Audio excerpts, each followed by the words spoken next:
Mm, yeah. Mm. Akala ko dati kulang ang mundo ko, kapag walang kamay nakasabay ko. Pero habang lumilipas ang panahon, nakita ko rin ang sarili ko.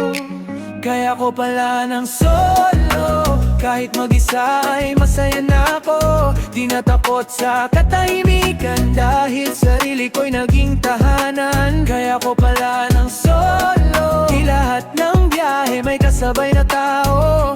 Kung may umalis, hayaan ko, dahil kaya ko pala ng solo.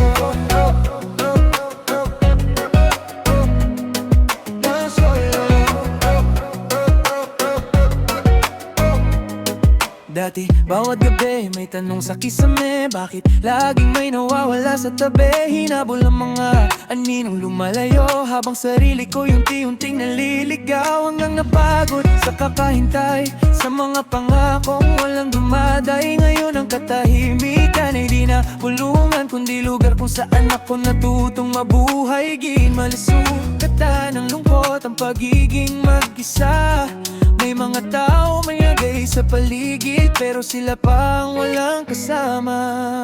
Kaya ko pala ng solo, kahit mag-isa ay masaya na ako. Di natakot sa katahimikan, dahil sarili ko'y naging tahanan. Kaya ko pala ng solo, di lahat ng biyahe may kasabay na tao.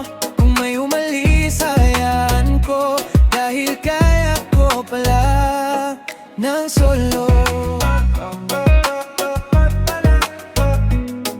Ng solo.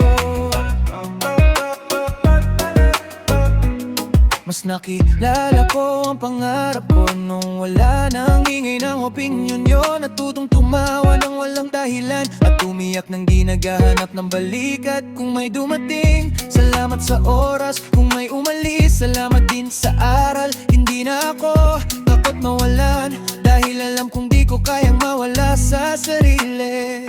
Hindi ito kwento ng paglayo sa tao, kundi paglapit sa tunay kong ako. Kapag buo ka na kahit walang kasama, mas totoo ang bawat pagmamahal na darating pa. Kaya ko pala ng solo, kahit mag-isa ay masaya na ako. Di ko kailangan pilitin ang tadhana para lang maramdaman ng saya. Kaya ko pala ng solo, at kung may sasabay bonus na lang yun. Pero kung wala, ayos lang din, dahil sa wakas